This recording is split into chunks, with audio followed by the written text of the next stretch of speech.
ఎలక్షన్లో మళ్ళీ నేను ఎంపీగా పోటీ చేస్తానంటే నేను ఢిల్లీలో పనిచేస్తానన్నాను. పొత్తు వచ్చింది. పొత్తులో మాకు ఎంపీ టికెట్లు 6 వచ్చినాయి, రాయలసీమలో రాలేదు. నన్ను ఎక్కడో చోట అకామిడేట్ చేయాలన్న ఉద్దేశంతో ఆదోనికి పోయి ఎమ్మెల్యేగా పోటీ చేయమన్నారు. మళ్ళీ సూట్ కేసు తీసుకున్నాను. సూట్ కేసు తీసుకోవడం అలవాటు పడ్డామండి.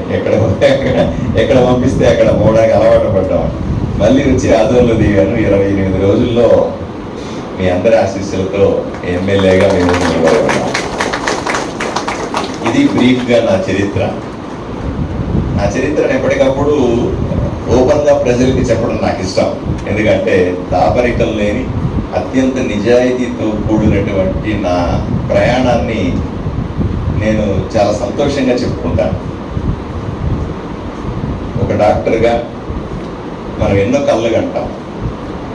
ఏదో విధంగా ఎదగాలని కోరుకుంటాం. ప్రజలకు సేవ చేయాలని కోరుకుంటాం. సేవ డాక్టర్గానే కాదు, ఎన్నో రకాలుగా. ఈరోజు పొద్దున మేడం గారిని నేను ఇద్దరం అగ్రిమెంట్ సెల్లో కూర్చున్నాం. ఆర్డీఓ ఆఫీస్లో మేడం గారు నేనే ఇన్వైట్ చేశాను, మీరు ఇన్వైట్ చేయలేదు తెలుసా మీకు? మేడం గారు అక్కడ కూర్చుంటే, మేడం ఈరోజు మధ్యాహ్నం ప్రోగ్రామ్ ఉంది మేడం, మీరు కూడా తప్పనిసరిగా రండి అని మేడం గారిని నేను ఇన్వైట్ చేశాను. మేడం గారిని ఇన్వాల్వ్ చేయాలి. వెనకాల ఆఫీస్లో అడ్మినిస్ట్రేషన్లో కూర్చోబెడితే ఎలా? ఎక్కడ ఉన్నా సరే లోపల ఉన్న ఒక డాక్టర్ పీకుతా ఉంటాడు. మీలాంటి గొప్ప డాక్టర్లను చూసినప్పుడు నా జీవితంలో ఏదో కోల్పోయినాననే బాధ నాకు ఉంటుంది ఎప్పుడు. అరే నేను ప్రాక్టీస్ చేయలేకపోయినాను, నేను ట్రీట్మెంట్లు చేయలేకపోయినాను, పేషెంట్లకు దూరమైనాననే బాధ నా గుండెల్లో ఎప్పుడు కొట్టుకుంటూనే ఉంటుంది. ఎంత అడ్మినిస్ట్రేట్ చేసినా ఏం చేసినా ఇది తీరని లోటు నా జీవితంలో. డాక్టర్గానే ఎక్కువగా ఆనందపడతాడు. డాక్టర్ ఎమ్మెల్యేగా కూడా అంత ఆనందపడకపోవచ్చు, నాకు తెలియదు.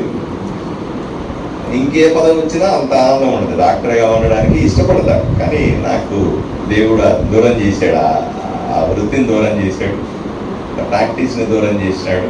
అయినా ప్రజలకి ఇంకో రకంగా సేవ చేయాలన్న నా ఆకాంక్షని దగ్గర చేసినాడు. ఎమ్మెల్యేగా అయ్యాను మీ అందరి ఆశీస్సులతో. ఆదోని ప్రజలకు ఎప్పుడు రుణపడి ఉండాలా. 2,50,000 మంది ఎప్పుడూ లేని విధంగా చరిత్రను తిరగరాస్తా 18,500 మెజారిటీతో అత్యధికంగా నన్ను గెలిపించినారు. నాకు ఆదోని టికెట్ ఇచ్చినప్పుడు చంద్రబాబు నాయుడు గారు కానీ ఇంకోరు కానీ ఇంకా అందరూ చెప్పారు, అది అసలు గెలిచే సీటే కాదు, ఎందుకు పోతున్నావు టికెట్లు వద్దని చెప్పు అని చెప్పారు. కానీ అసలు భారతీయ జనతా పార్టీ గెలవదు ఎట్టి పరిస్థితుల్లో అనుకున్నటువంటి నియోజకవర్గంలోకి వచ్చి ఇదే భారతీయ జనతా పార్టీ అభ్యర్థిగా ప్రజల ముందుకు వచ్చి వాళ్ళందరి ఆశీస్సులు తీసుకొని అత్యధిక మెజారిటీతో గెలవడం అనేదే ప్రజాస్వామ్యం విలువలకి గొప్ప ఉదాహరణగా నేను ఎప్పుడు చెప్తాను. గెలిచిన తర్వాత మరింత ప్రజలకు దగ్గర అవడానికి ప్రయత్నం చేస్తాం నిరంతరం. మా అమ్మ అంటది, ఈరోజు పొద్దున లేచి 8 గంటలకు ఫోన్ చేసింది. ఆమె